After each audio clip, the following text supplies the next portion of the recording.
Teraz już pani Feliciana Merino Esclera z Granady w Hiszpanii przygotowuje się do wykładu w języku angielskim. Thank you very much for inviting me again.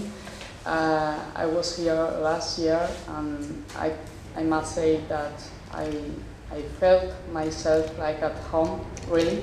So I'm very, very happy to be here again with all of you and to have the possibility to share some of the thoughts that I have been studying during this time. So,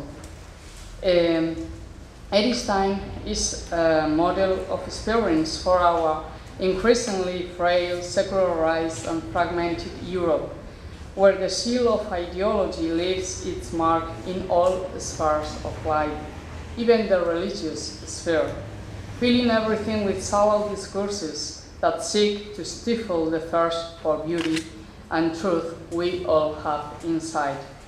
Discourses that drain reality of its most interesting aspects and attempt to draw us toward the surface in order to conceal the depths from us. Edith Stein didn't settle with the usual answers, not even with her own convictions. She continued to search for something bigger than her own certainties, exploring every corner of the way, never rejecting any aspect whatsoever of reality. Since if the task concerned going back to things themselves, how could one exclude a priori elements of reality in order to know it? Couldn't this be a contradiction? For instance, how could one, in order to understand religious experience, not take into consideration the information supplied to us by revelation? Only a notion of reason as understood by the Enlightenment can rule out the religious factor. But Edith Stein didn't resign herself. She didn't establish limitations to the different routes of reason, did not consider as ultimate the truth she humbly reached from an ever-widening horizon. Despite encountering bigger truths, she said that no system of human thought will ever reach a state of perfection such that will completely satisfy us. Although she admitted that there was no alternative to a life encounter with tradition, from the conviction that despite the passage of time and the walls erected by schools and nations, all who search with fidelity for truth have something in common. This is a quote. I'd like to stop and consider what, in my opinion, represents a great contribution of Edith Stein and a key aspect of European culture, the value of philosophy as a way of life, as vocation. In his book, Edith Stein, A Philosophical Prologue, a philosopher, the author, Alasdair MacIntyre, presents to us the life of Edith Stein as a philosophical way of life that one can live today.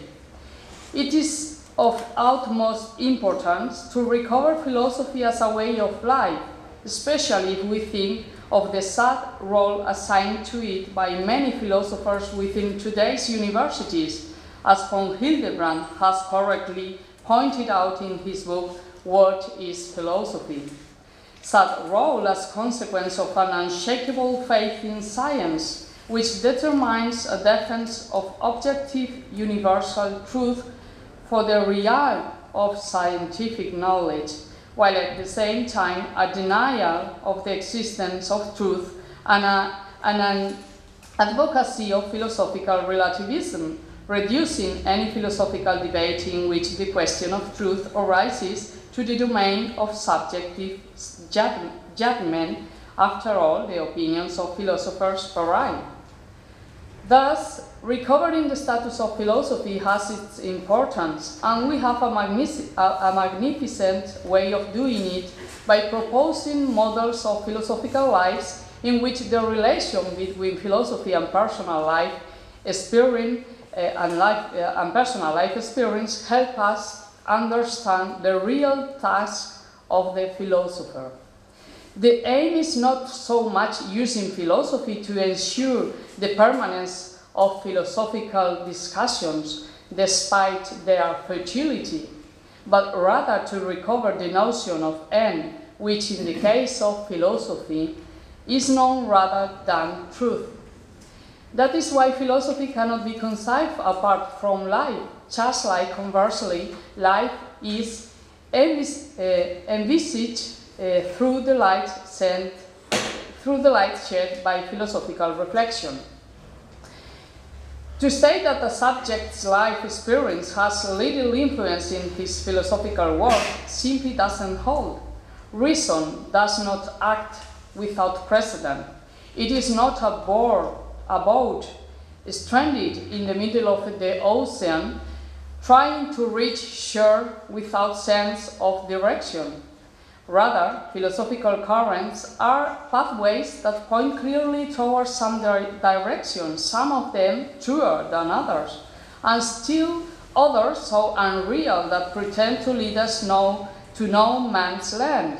But the premises that fuel the philosophical task have an impact in subjects' lives, establishing new courses, shaping their lives in the midst of the particular tradition within which all selves unfold.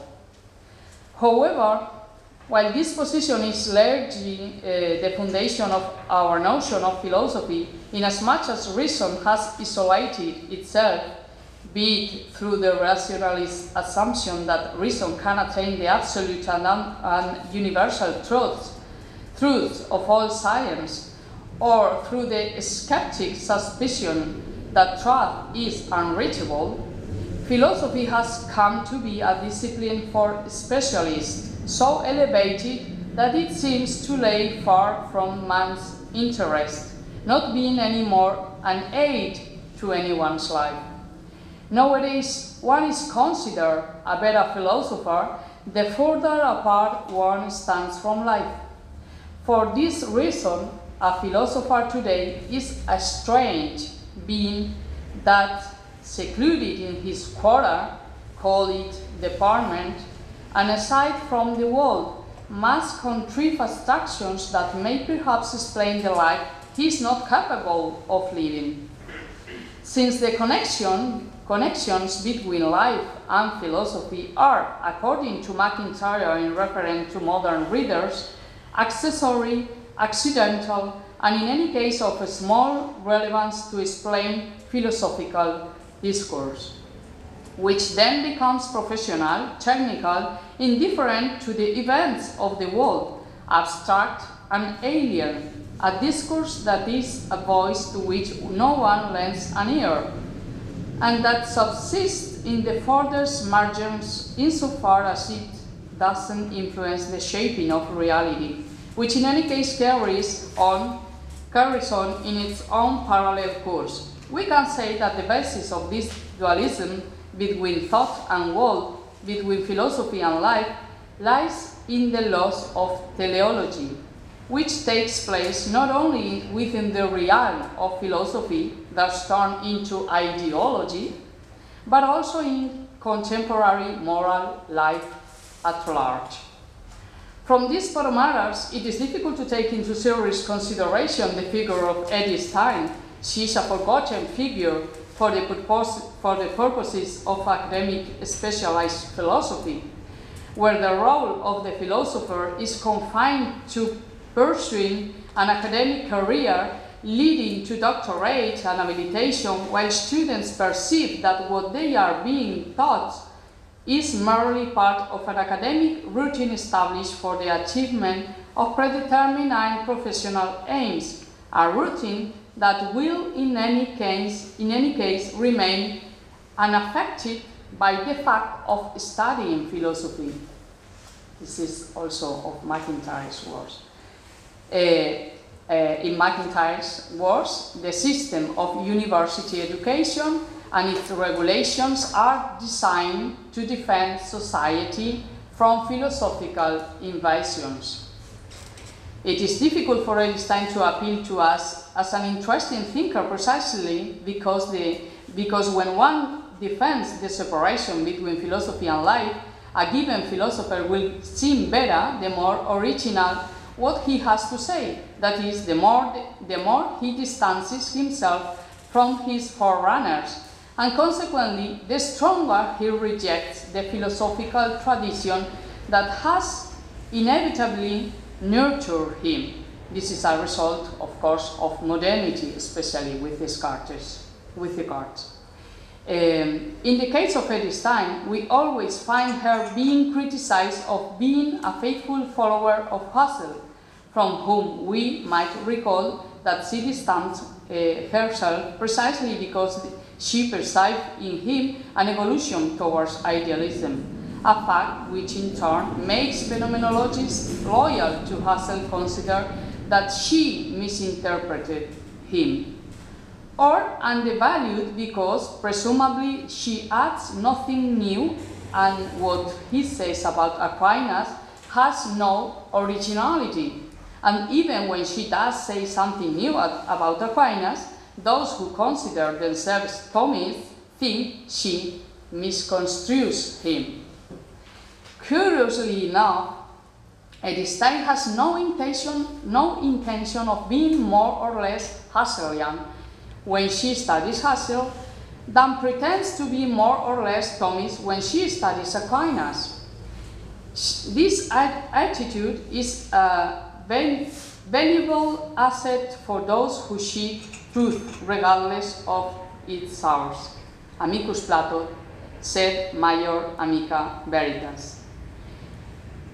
She has no intention of being original, but of finding out whether the direction proposed by Husserl and by Aquinas is true or not. Therefore, whoever wants to address Edith from the point of view of originality or novelty according to modern standards will doubtless be disappointed, since her originality stems from a very different attitude towards philosophy, an attitude that our current way of teaching philosophy, of making philosophy in universities, seems to have buried, obsessed as they are with knowing what society needs to know according to market studies, where the importance of an investigation is measured by the grants it receives, even if the issue has no import for life, and in which excellence counts only with a view to the bureaucratic reports required by the misnamed quality of university education.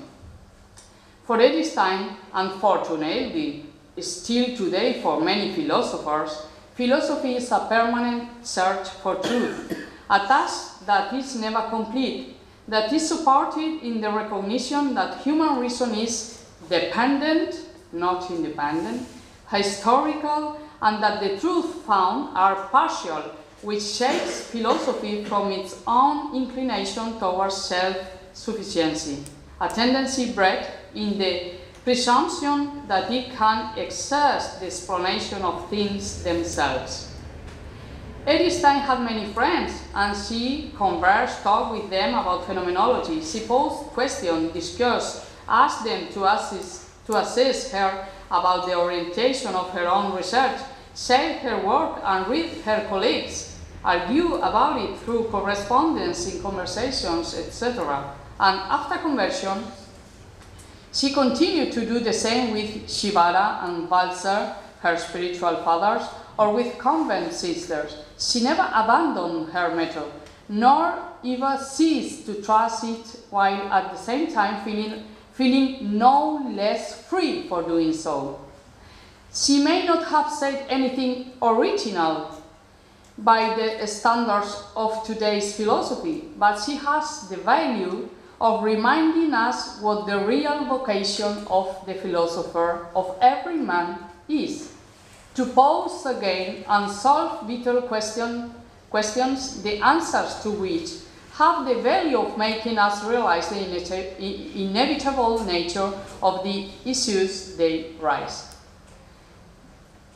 This is what we should not forget as philosophers, not to never abandon our vocation as seekers of the truth and the beauty of reality, avoiding the tendency to immerse ourselves in a world that lives with its back to the most important question of all, which is and will continue being the question about the meaning of our lives.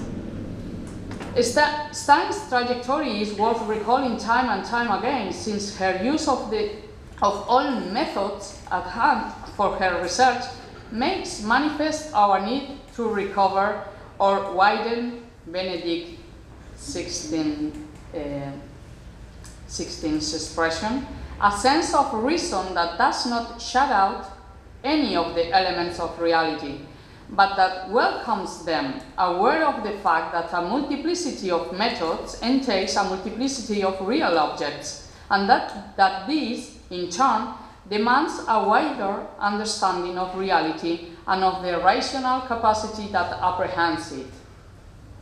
Different, say Stein, different objects imply different means and methods of knowledge. Edith Stein is a disciple of Husserl and therefore a successor of the current he started, that is, of phenomenology. However, as Walter Redmond has pointed out, she did something unusual among philosophers. She didn't remain inside her philosophical school, but confronted it with another one. Without the aid of great humility and an awareness of his or her own ignorance, it is difficult for a philosopher to attempt to withdraw from the intellectual medium in which he is born and where he has grown philosophically. Here he feels like a fish in water, comfortable and secure, in order to plunge into the depths of another faraway, intricate and peculiar philosophical world, and still want, after all, to discern what truth resides in them, what is it they share, and what differences set them apart. Edith Stein feels capable of this task and ventures into it with the freedom of someone who is willing to take the risk, as is proper of a lover of truth, since even if she misunderstood the foundations and postulates of the Thomist tradition, a tradition not precisely simple or close in time, she nevertheless maintains the attitude of someone who acknowledges not to know it all, of someone who can't encompass everything and that hasn't established the boundaries of the course taken. Let's acknowledge that her critics are right when they say that this is precisely something brought about by her conversion to the Catholic faith. We can point out two objections to this critique. One, she could have converted and never have addressed Thomism, precisely because modern philosophy held a view of the relation between faith and reason that excluded Christian philosophers as valid interpreters of this issue. And let us keep in mind that Edith Stein was modern. Secondly, even before her conversion, her questions and inquiries pointed in the direct direction of a set of wider interests not limited to phenomenology, which indicates that her intellectual search mirrored a profoundly existential search. Concerning the first issue, Edith Stein herself specified that modernity had severed faith and reason, philosophy and theology. We quote Edith: "Modern thought, detached from tradition, is characterized by its insistence in the problem of knowledge instead of the problem of being, and by the fact that it breaks the bonds of faith and theology." However, she still defends the path of modernity, and she even claims that it could be proven that modern philosophy essentially sought for true being, and that it has done a service for the problem of being by re-employing the principles of Greek philosophy. The problem lies in its rejection of revealed truth and in its self-limitation to the light of natural reason without ever rising above the realm of natural experience. Pretending to make an autonomous science, reason has been constricted to very narrow margins. But according to Stein, also scholastic philosophy, which fashions itself a philosophia perennis, ended up retreating to Catholic faculties and seminaries, becoming a private doctrine. I quote, as a rigid system of notions passed on through generations like a lifeless heirloom. Catholic intellectual life had largely come to depend on modern intellectual life, thereby losing its links with its great past. From eternal, finite and eternal being. Modernity, in its struggle to recover reason, changed it to an excessively narrow plot. Scholastic philosophy, on the contrary, becomes a dead past handed on like a concrete block, locking the vitality capable to blossom life and fruitful buds in philosophy. However, Edith says, today we know that Thomism was not born out of this masterhead like a complete system. We consider it a life elaboration of the spirit with a genesis and a growth that we can follow in detail. It makes itself present to us in order that we can assimilate it interiorly to engender new life in us. It is crucial for philosophy to have an awareness of its past, but an awareness such that doesn't lead to ossification or that precludes new reverberations, since the experience that serves as a stimulus, as desire and drive, is always present, actual, and therefore man's thought always ensues from a present experience or interrogation, which sends him to the past and which is grounded on reality. In this sense, Edith Stein makes a very valuable effort to recover tradition without rejecting the new approach introduced by modernity through its increased focus on the self and experience, but also recovers the scholastic tradition based grounded in Aquinas. It is curious that those who feel modern consider Edith Stein more Thomist than phenomenologist, and that Thomists consider Stein more phenomenologist than Thomist. In truth, including the times of her doctoral dissertation, Edith Stein never departed from the philosophical path that prompted her to start with the individual experience of the self. She never abandoned the phenomenological method that, as we have pointed out, she recognized as her philosophical homeland and native tongue. A different matter is the fact that precisely because she made appropriate and reasonable progress, she was able to consider issues that her master Husserl never entertained, and that her conversion to the Catholic faith widened the horizons of reason for her, making her capable of addressing problems that she found couldn't be solved with the sole guidance of the phenomenological method. A quote, reason would become unreason if it doggedly insisted in coming to a halt in front of the things she can discover through her own light, closing her eyes before what a superior light makes visible. End of the quote. The value of Edith Stein consists in recovering the relation between philosophy and theology as a common road for those who seek truth, from a wider concept of reason. She calls this common road vocation, beruf, understanding by beruf not only a specialized profession or a paid job, its customary meaning in colloquial usage, but that to which one feels has been called, and to which the only proper answer is one's life. In fact, this way of understanding work as vocation is also a fundamental challenge for the construction of European identity. Faced with a growing, all-encompassing liberal economic model grounded on self-interest, where only the logic of market prevails and where big digits of floating capital play with individuals and people's destinies, personalization of work stresses the call to all society to anchor labor relations to the principles of care, assistance, protection, warmth, service, self-gift, and the defense of life.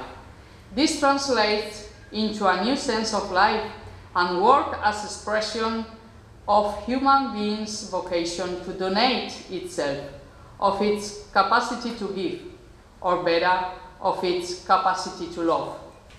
The basic pillar of communitarian life, and therefore of the recognition of Europe as something more than an abstract legal entity, whether economic or political. In short, Edith Stein teaches us that the philosophical vocation is also the journey of life, a journey that cannot lose sight of the aim or end that drives all things, and that finds its fullness in Christ, since whoever has encountered Christ has all things in him, except the fear of making mistakes and the idea that philosophy is the ultimate truth of reality. Against modernity's stiffened conception of reason, proudly enclosed within itself as measure of all things, some of whose phantoms establish the course taken by European history, Nazism, the birth of and victory of ideologies, dualism, secularization, etc., Edith Stein recollocates us firmly in reality, widens the horizon of reason, and give us back hope in reason and reality, in their beauty. Only from here it is possible to build Europe and its identity. To consider Edith Stein a model for Europe with respect to the concept of philosophy implies to wish for Europe an attitude that, beyond specific philosophical schools, is able to see in them the expression of a reflection of truth, and therefore a sign of truth. An attitude that may see man as the outcome of a particular story, of a specific context, with the conviction that we deal with fragments of a bigger truth sought by all. This is the attitude that can give back to philosophy its raison d'être. Philosophy as a journey to God. Whoever seeks truth seeks God, whenever he is aware of it or not, says Edith Stein. In order to reach this destination, which is also the origin, God makes use of our freedom, of our specific story, of our lives, unique and unrepeatable to his eyes, because it's always a love story. And this is the basis of our hope. We are certain of this, like Edith Stein was, because we know there is no truth without love, and there is no love without truth. Thank you very much. Thank you.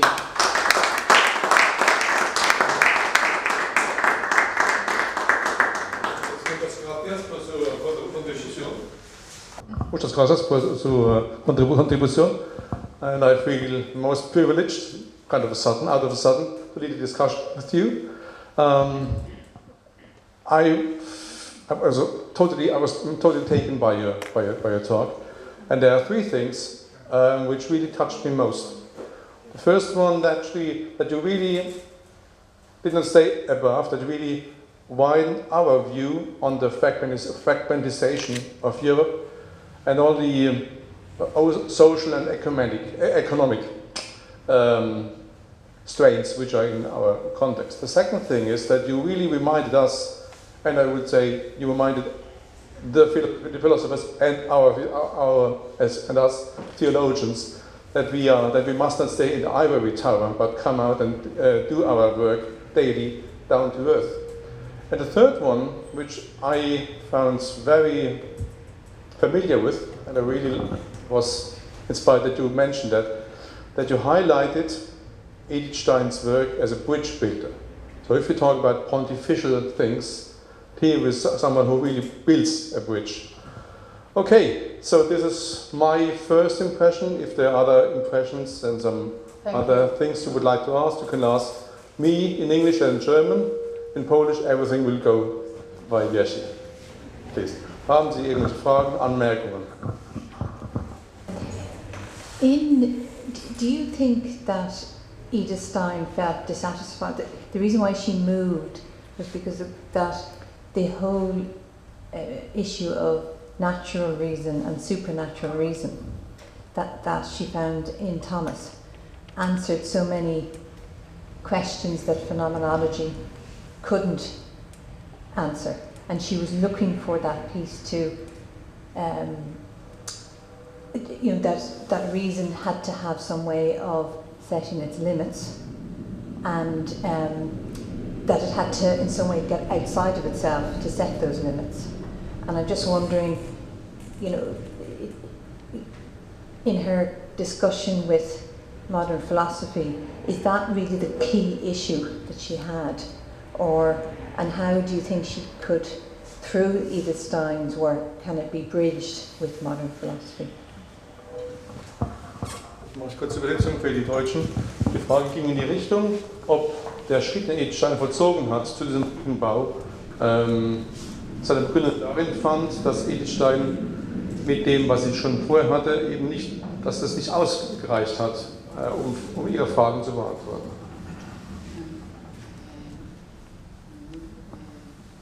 Spanish? Can you translate me if I speak in Spanish now? Okay. That's fine.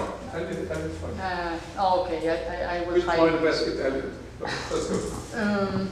I think what I try to point out is this value of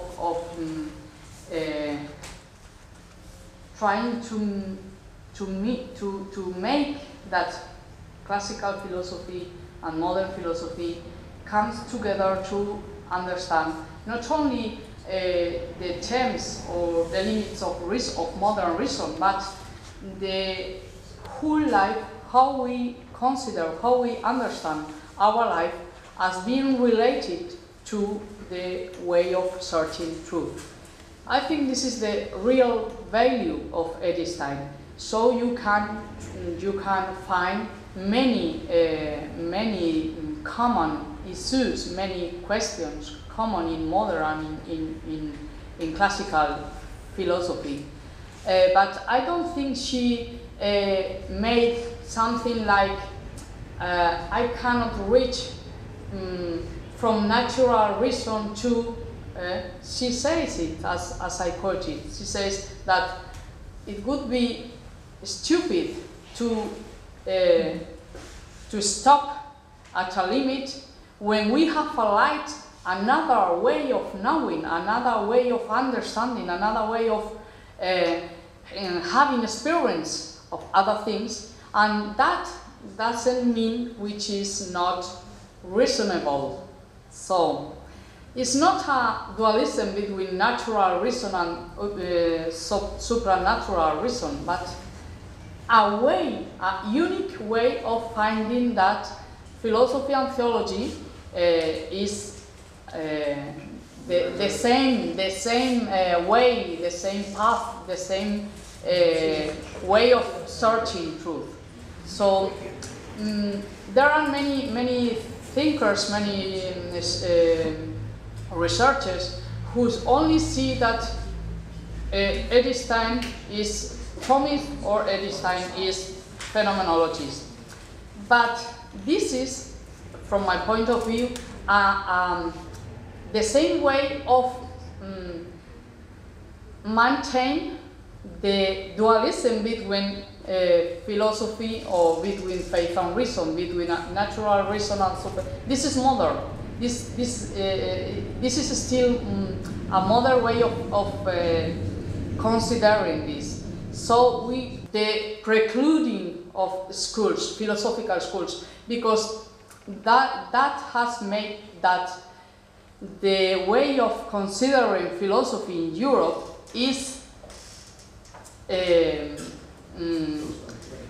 constant, yes, because of the proud of the science in front of, as Hildebrand said. So the philosopher don't have anything to show, to say to the world, to the practical, to the real world, and to the issues and questions that the people need to talk about. Yeah. So it's better to consider Edith Stein in this aspect original as a real and great philosopher than having this confrontations between modern and classical, or between natural reason. So the way, the path is the same. And we can say that this path is a widened horizon, as Benedicto XVI said. A widened horizon of reason is the religious experience that Edith Stein had is reasonable as a path that man can live today and make today. So I don't know if yes, thank you. Just a short. Kurze Zusammenfassung für uns Deutsche. Es ging einfach darum, sie hat nochmal plädiert gegen den Dualismus zwischen Vernunft und Glaube, sondern gesagt, dass Edith Stein selber in ihrem eigenen philosophisch-theologischen Ansatz sozusagen diese Sachen zusammengefasst hat, um auf beiden Pfeilern sozusagen zur Wahrheit zu finden. Und das wiederum ist genau die Botschaft, die Europa heute braucht, dass wir uns nicht sozusagen auseinander dividieren lassen zwischen verschiedenen Disziplinen, sondern nur gemeinsam sozusagen zur Wahrheit finden. Just one question, because I think that Europa is not modern anymore. It's trying to get out from modernity, but how can we do this? The three last popes, John Paul II, Benedict XVI, and Pope Francis, present us a way of living away modernity, because we live in a postmodern world. But this postmodernity doesn't mean only negative things. We have to try as Christians also, we have to try to get out of the modernity with all this concept of reason very narrow, in a very narrow margins. And how can do this with an experience of life which is bigger and bigger with its with a religious experience? So I think this are going to say the last three popes we have. Thank you so much for your rich exposé. It's not so much a question as only to remind some historical data which can help us to understand better the methodological position of Edith Stein, who is perhaps too Thomistical for phenomenologists and too phenomenologist for specialists of theology and medieval thought. I recalled when I was listening to you, a passus in the page where she feels the need to explain her methodological position during her last philosophy lessons, the lessons about the structure of human person. And she precises that, I quote a bit from memory, by Thomas we retain the questions, the problems, but for solving the problems, my method is always phenomenological. And another datum, another information interesting, is that as soon as 1917, when she is still Husserl's assistant, she writes to Ingarden with a great outburst of joy that she has finally found the way to think Husserl's theory of constitution as compatible with a fundamentally realistic position. So she always remained, from the very beginning of her philosophical study, realistically oriented. And this anti-idealist or a bit anti-transcendental orientation she found also by the other Meister, who was Adolf Reinach. And Adolf Reinach and Scheler clearly exerted an influence on her religious reflection and maturation. And a third fact, interesting as it seems to me, is the fact that when Adolf Reinach was during the war on the front in France, in 1917, she wrote some letters to his friends remained in Göttingen. And we have a letter from June 1917, a letter from Husserl, writing that he has had the fortune to welcome at home in Göttingen, at the same time, on the same days, Ingarden, who was visiting him, Edith Stein, Fräulein Stein, the Dava, who was there, and also Jean Hering, who had come from Strasbourg. And Hering had brought with him a letter from Reinach. And in this letter, Adolf Reinach explains that when he is a bit quiet between the attacks, he is thinking about the problem of religion and the problem of God. And Husserl notes in his version of the fact that after reading in common this letter from Reinach, then exploded a common discussion about the problem of God from a phenomenological point of view. So religious concerns were clearly right from this moment in the middle of phenomenologists' preoccupations. Thank you very much for this contribution, Professor.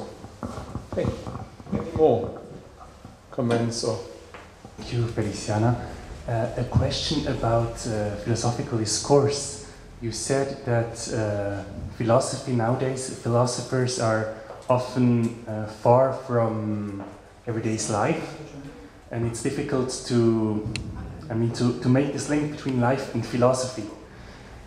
What do you think that this means for philosophical discourse, for writings, for example? Because I think in Edith Stein, she has existential questions. She even says that she starts always from existential questions, difficulties, and then tries to, with her phenomenological method, to study it. But the final result is quite complicated. Many people say, well, her life is very inspiring, her testimony, but I can't read her philosophical writings. It's too difficult for me. So, in a way, how is it possible for philosophy to be close to everyday's life without becoming banality? With keeping up with a reflective exigency. Yeah, that's the difficulty, because the realm is to present models of life who are possible to live today as a model. But in Edith Stein we can see both a model of living with these existential questions and issues and interrogations, but also the rigorous of making science. For her is very important to, and thus And this is because of the phenomenological method she found. So it is very necessary to have a rigorous method of doing or explaining or saying the things. But the question that I've said that McIntyre, when talking about Edith Stein, presents in the nowadays way of making philosophy, is that we have converted philosophy in something like archaeology, you know, archaeology of thoughts. Okay, that is not, that doesn't mean that to know what exactly said Kant or Husserl is not important. Of course it's important to be rigorous to these questions and to write with precisely all the questions, because in philosophy everything is necessary, is important.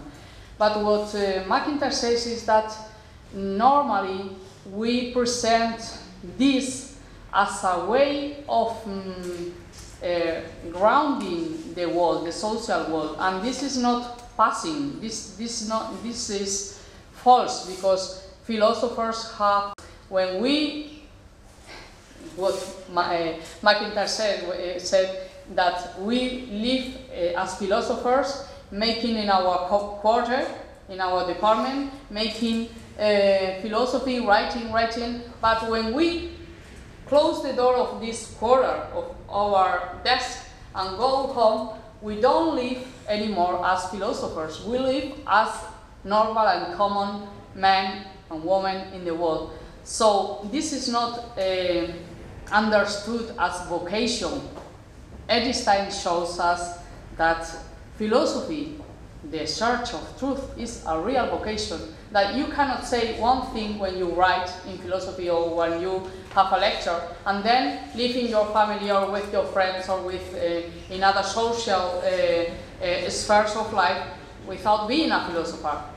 This is the dualism that we have in philosophy in our nowadays world. Thank you very much. I think what you said was the best end, because that every question is significant, and this is what it was. So thank you very much for your questions, for your contributions. Thank you. Muchas gracias de nuevo por la conversación. And now we have the chance to leave philosophy with real life, with no shopping.